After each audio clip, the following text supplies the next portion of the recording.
Hi friends, బాగున్నారండి అందరూని. ఈరోజు క్లాస్లోని మనం హ్యాండ్ ముడతలు రాకుండా ఉండాలి అంటే కనుక హ్యాండ్ దగ్గర అంటే చంకకి తర్వాత హ్యాండ్ మీద కూడా ఇలా వ్రింకిల్స్ లాగా వస్తూ ఉంటాయి, అలాగే చంక దగ్గర ముడతలు వస్తూ ఉంటాయి.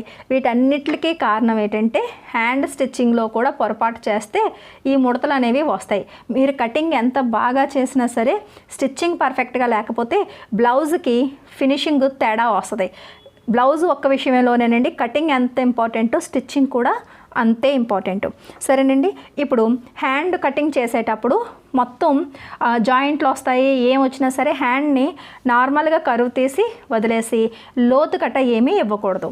అది ఇస్తే ఏంటంటే లైనింగ్ కూడా అన్నీ మరగా అన్నీ చూసుకుని చాలా టైం సేవ్ అవ్వదు అనమాట, టైం వేస్ట్ అవుతుంది. కాబట్టి ముందేంటంటే మామూలుగా మనం షేప్ తీసుకుని కటింగ్ చేసేసి లైనింగ్కి ఏమైనా జాయింట్లు ఉంటే లైనింగ్కి వేసుకుని, అలాగే మెయిన్ ఫ్యాబ్రిక్ కూడా అతుకులు పడితే కనుక మెయిన్ ఫ్యాబ్రిక్ జాయింట్లు వేసుకుని, ఆ తర్వాత ఇక్కడ కాటన్ బ్లౌజ్ అండి, ఇది రైట్ సైడ్ వైపు లైనింగ్ పెట్టి వెనక్కి తిప్పి ఒక టాప్ స్టిచ్ వేసా. లేదనుకుంటే హెమ్మింగ్ బెల్ట్ వేస్తాం. రెండిట్లో ఏదైనా పర్వాలేదు. ఆ రెండిట్లో ఏదో ఒకటి అంటే హెమ్మింగ్ బెల్ట్ అవన్నీ కంప్లీట్గా రెడీ అయిపోయిన తర్వాత అప్పుడు మీరు లోతు తీసుకోవాలి. సరేనండి, రెండు హ్యాండ్స్ లోతు తీసుకునే ముందు ఇక్కడ సెంటర్ కట్ ఉంది కదా, ఈ రెండు సెంటర్ కట్లు కలిసేటట్టుగా ఇలా పెట్టుకోండి. ఇలా రెండు కట్స్ కలిసేటట్టు పెట్టుకుని కింద నుంచి బిగినర్స్ ఏం చేస్తారంటే ఈ హెమ్మింగ్ బెల్ట్ వేసినప్పుడు ఒక హ్యాండ్కి ఖర్చు ఎక్కువ తీసుకోవడం, ఒక హ్యాండ్కి తక్కువ తీసుకోవడం, ఇలాంటి పొరపాట్లు చేస్తూ ఉంటారు. అప్పుడు ఏంటంటే ఒకసారి చెక్ చేసుకోవాలి, మనకి కటింగ్లో కూడా కర్వ్లు ఏమైనా తేడా వచ్చాయా ఏంటి. చూసారు కదా, రెండు హ్యాండ్స్ ఒకే సైజులోకి ఉండాలి. ఎక్కడైనా మనకి ఎక్కువ తక్కువలు కనిపిస్తే ఇలాగా జస్ట్ ట్రిమ్ చేసుకోవాలి. రెండు హ్యాండ్స్ ఒకే షేప్లో ఉండాలి. సరేనండి, ఇప్పుడు అయితే ఇటు లేదా ఇటు ఎటువైపు అయినా సరే మీరు లోతు అన్నది తీసుకోవచ్చు. ఇప్పుడు చూడండి, ఇటువైపు నేను లోతు తీస్తున్నాను. ఇక్కడ నుంచి ఇది సెంటర్ పాయింట్ కదా, ఏ సైజు వాళ్ళకన్నా సరే ఇక్కడ 2 ఇంచీలు కంపల్సరిగా తీసుకోవాలి. బాగా సన్నగా ఉన్నారు 30 సైజు ఇలా అన్నప్పుడు మాత్రమే ఇలా 1.5 తీసుకుంటాం. మిగతా వాళ్ళకి 2 ఇంచీలు. ఎందుకంటే ఇక్కడ మనకి రౌండ్ అన్నది భుజం రౌండ్ అన్నది ఉంటుంది కాబట్టి ఇక్కడ నుంచి ఇక్కడికి మనం ఈ రౌండ్ ఉంచాలి. సరేనా, ఇక్కడ నుంచి కట్ చేస్తామనుకోండి, ఇక్కడ ఇలా స్టిచ్ చేసి ఇలా కిందకు వచ్చేటప్పటికి ఏమవుద్దంటే ఇక్కడ వీ షేప్లా వచ్చి ఉగ్గులా వచ్చి అక్కడ ఒక ముడత వస్తుంది. అది అక్కడ కూడా అది మనం సాల్వ్ చేయాలంటే ఇది 2 ఇంచీలకి ఉండాలి. అలాగే బ్లౌజ్ ఖర్చులు ఎంత, నేనైతే 2 ఇంచులు ఖర్చులు పెడతాను ఎప్పుడుని. ఆ 2 ఇంచుల ఖర్చులు ఇక్కడికి పెట్టేయాలి. ఇప్పుడు ఈ ఖర్చులది ఈ మార్కింగ్కి మధ్యలో చేసి ఇలా ఇంచీ టేపు ఇక్కడ నుంచి ఇలా పెట్టి ఈ మార్కింగ్ దగ్గరికి మళ్ళీ ఈ ఇంచీ టేప్ని ఇలా ఫోల్డ్ చేస్తే మీకు సెంటర్ పాయింట్ ఆటోమేటిక్గా వచ్చేస్తుంది. ఇప్పుడు ఇక్కడి నుంచి ఏ సైజు వాళ్ళకన్నా సరే 1 ఇంచ్ మాత్రమే లోతు తీయాలి. 30 ఇంచులు 1 ఇంచు మనకు నచ్చినట్టు తీసేసుకుంటే అది బాడీ మీదకి ఈ కర్వ్ వెళ్ళిపోయి అది ఏమవుతుందంటే అక్కడ బాడీని లాగి పెడుతూ ఉంటుంది, అప్పుడు కూడా ముడత వస్తుంది. సరేనండి, ఇప్పుడు ఇక్కడి నుంచి ఇక్కడికి ఇలాగా ఇక్కడి నుంచి ఇక్కడికి ఇలా సన్నంగా ఇలా కలిపేసుకోవాలి. ఒక ఎస్ మోడల్లోకి వస్తుంది. కటింగ్ చేసేటప్పుడు కూడా రౌండ్గాని అందంగా కలపాలి. కలిపి ఇక్కడి నుంచి ఇలా కటింగ్ చేసి మళ్ళీ ఇక్కడి నుంచి సన్నంగా ఇక్కడికి ఇలా వదిలేయాలి. సరేనండి, ఎక్కడ స్టార్ట్ చేసామో ఎక్కడ ఎండ్ చేసామో తెలియకూడదు. 2 వైపులా మీకు ఒకేలాగా కనిపించాలి. సరేనా, ఇప్పుడు ఒక కట్ పెట్టేయండి. సరేనా, మీకు కనిపించడం కోసం నేను మార్కింగ్ చేస్తున్నాను. ఇది లోతు తీసిన వైపు, ఇది బాడీకి ఫ్రంట్ వైపుకి రావాలి. ఇప్పుడు ఇది సపరేట్ అయింది కాబట్టి కుట్టేసి మళ్ళీ జాయింట్ చేసేద్దాం.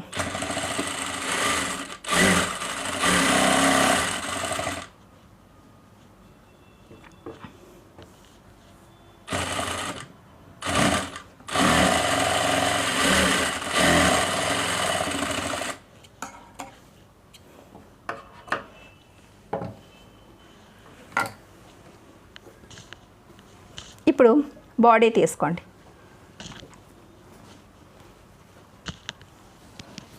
ఇలా బాడీ తీసుకున్న తర్వాత ఇక్కడ షోల్డర్ దగ్గర ఎప్పుడైనా ఎక్కువ తక్కువలు కానీ ఏమైనా వస్తే కనుక చక్కగా ఇలా ఇక్కడికిక్కడే ఇలా జస్ట్ ఇక్కడికిక్కడే ఇలా ట్రిమ్ చేసుకోవాలి. సరేనండి, అలాగే ఇలా వీ షేప్లా వచ్చినా దీన్ని ఇక్కడ జస్ట్ ట్రిమ్ చేసుకోవాలి. స్ట్రైట్గా ఉంటే ఇంకేదీ లేదు.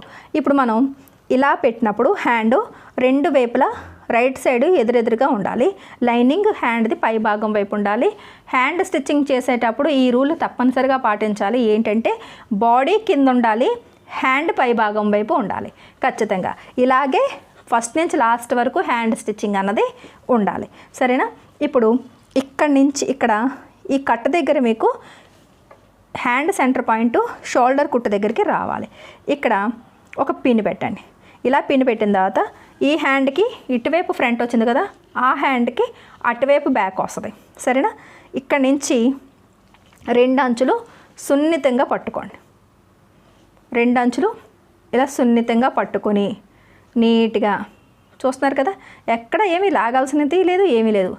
ఇలా పట్టుకొని ఇక్కడి నుంచి స్టార్ట్ చేసుకుంటూ వచ్చేయండి. ఇలా ఈ ఖర్చు పావించి పాదం ఖర్చు కన్నా కొద్దిగా ఒక రవ్వంతా ఇటువైపు ఎక్కువ ఉండాలి. అలాగని పూర్తిగా 6 ఇంచు కూడా కాదు, పావించి కన్నా ఎక్కువ 6 ఇంచు కన్నా తక్కువ మార్జిన్ పెట్టుకోవాలి. ఎంతైతే మీరు మార్జిన్ పెట్టారో అంత ఫస్ట్ నుంచి లాస్ట్ వరకు స్టిచ్చింగ్ చేసుకుంటూ వచ్చేయాలి. ఇప్పుడు ఇక్కడ స్టార్ట్ అయింది కాబట్టి ఇక్కడ పిన్ను తీసేస్తే మీకు ఇంకా ఈజీగా స్టిచ్చింగ్ చేసుకోగలుగుతారు.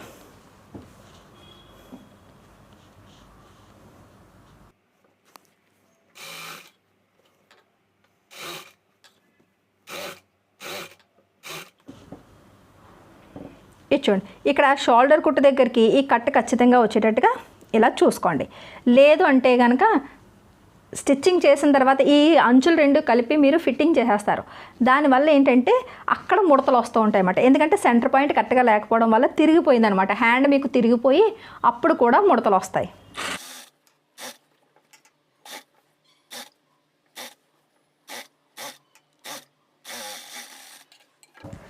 ఈ సెంటర్ పాయింట్ కుట్టు దగ్గర కరెక్ట్గా ఉండాలని చెప్పి ఇక్కడి నుంచి ఇలా కుట్టడాలు, మళ్ళీ తిరగేసి ఇక్కడి నుంచి ఇలా కుట్టడాలు, అలాంటి పని చేయకూడదు. ఎప్పుడైనా అలా చేసామంటే ఒకవైపు ముడతలు అన్నవి ఖచ్చితంగా వస్తాయి. ఇప్పుడు డబల్ స్టిచ్ వేసేసుకోండి.